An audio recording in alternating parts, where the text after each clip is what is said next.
Hey everyone, I just wanted to go over a quick example of group by that I've mentioned in some classes, and it came up today during the office hours and review during the class time for today before the test about group by, and I just wanted to go over a quick example just because I think it would help for the test.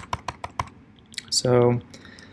Let's do an example of offices and the different ways that you could do something with a group by. Let's say you had offices. So we can see we have offices here.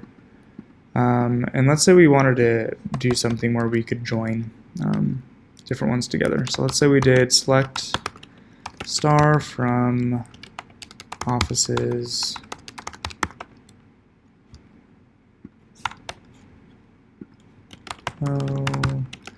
join, and we know that employees are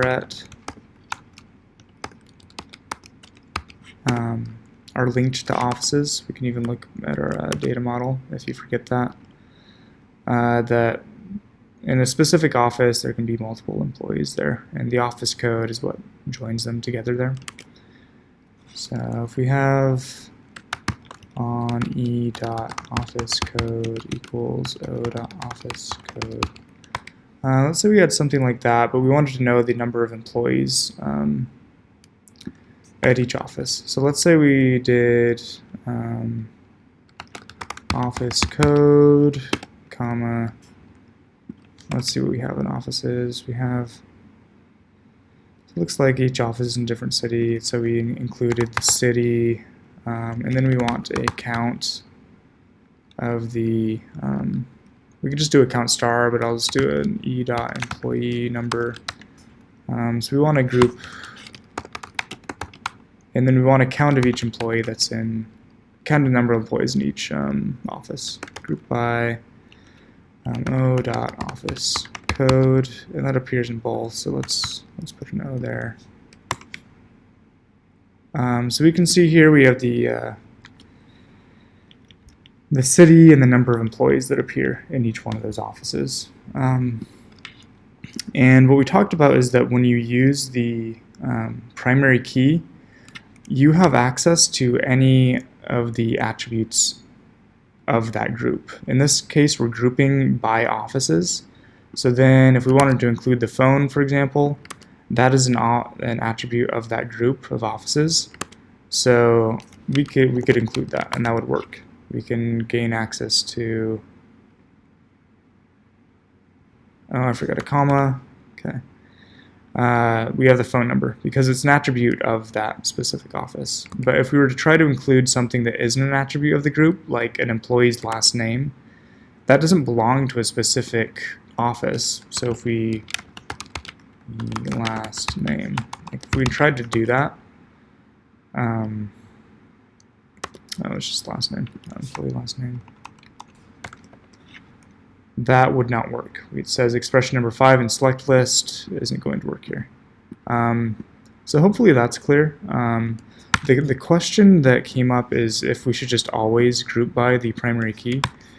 And if what you're wanting to do is group by what the table represents, in this case, this whole table represents an office, then yes, you should group by the primary key. I think it just is simpler. If it's asking you to group by employees and grouping by employee number, so on and so forth, I think that makes a lot of sense. But let's say we had a different type of question. Let's say we wanted to know the number of employees in each territory. So you notice we have a column for office that has this territory.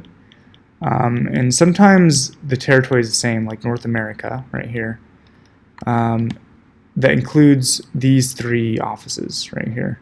And let's say instead of grouping it by office, we wanted to group by the territory. If we did that instead, we did group by territory, and then we'd still be counting the number of employees in that. Because we're not using the primary key anymore, we're just using a regular column, the things we include up here have to appear in the group by statement. So if we run this, it's going to say that this isn't going to let us run it. It's going to say expression number 1 in select list is not in the group by clause.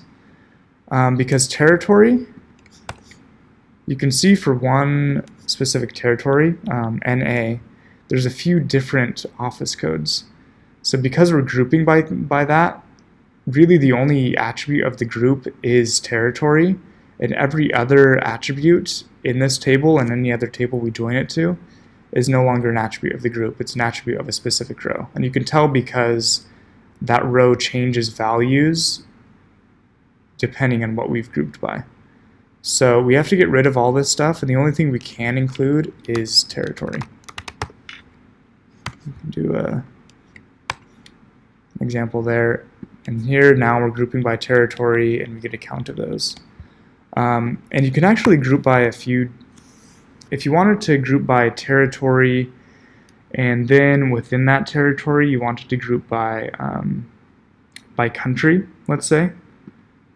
So for example, in AA, USA is the country for all of the NA, but for EMEA, you notice that we have France and UK. You could just group by country, but just to illustrate the point, is if you want to group by something broad and then get a little bit more narrow, you can actually do a comma and then do country. And then you'll notice that it's repeating EMEA multiple times here because we're not just grouping by territory, we're grouping by the territory and then any separate countries that that territory has. And since we've included it in the group here, we can also access it in the select statement. So if we put that up there, then we can see why we had two different EMEAs, because one was for UK and one was for France. Then within that combination of territory and country, we can see the number of employees within each. So just understanding that you can potentially use multiple things and group by here, as well as being able to group by things that aren't necessarily the primary key, which I've mentioned before, but I don't think we've done a whole lot of examples of that. So I just wanted to go through one example and send it out before the test. So hope that helps. Thanks.